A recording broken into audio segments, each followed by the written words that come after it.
लाडकी बहीण योजनेचे अर्ज तुम्ही भरलेले असेलच, पण आता ते अर्ज मंजूर झाले की नामंजूर झाले मोबाईलवर तुम्ही कशा प्रकारे चेक करू शकता ते एका मिनिटात आपण चेक करणार आहे। नवीन अपडेट आलेल्या नारी शक्ती ॲपमध्ये। चला, नारी शक्ती ॲपमध्ये तुम्हाला जायचं आहे सर्वात अगोदर। त्यानंतर तुम्हाला असं होमपेज दिसेल, यापूर्वी केलेल्या अर्जावर क्लिक करायचं आहे। आता समजा एखादा अर्ज केला असेल तर अर्जावर क्लिक करायचा आहे। इथं ऑप्शन आलेला निळ्या कलरचा, त्याच्यावर क्लिक करायचं आहे। तिथं क्लिक केल्यानंतर संपूर्ण माहिती दिसणार आहे की पेंडिंग टू सबमिट, म्हणजे संरक्षण भरलेलं आहे परंतु अद्याप पुनर्लोकासाठी सबमिट केलेले नाही। म्हणजे तुमचा अर्ज सबमिट झालेला आहे पण अजून पुनर्लोकासाठी तो सबमिट केलेला नाही।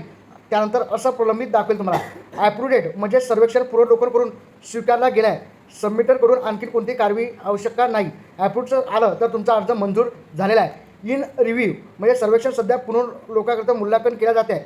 सबमिट फीडबॅक किंवा मंजुरीची वाट पाहत आहे। तुम्हाला जर इन रिव्ह्यूमध्ये दिसलं तर रिजेक्टेड, सर्वेक्षण पुनर्लोकन करून स्वीकारलं गेलं नाही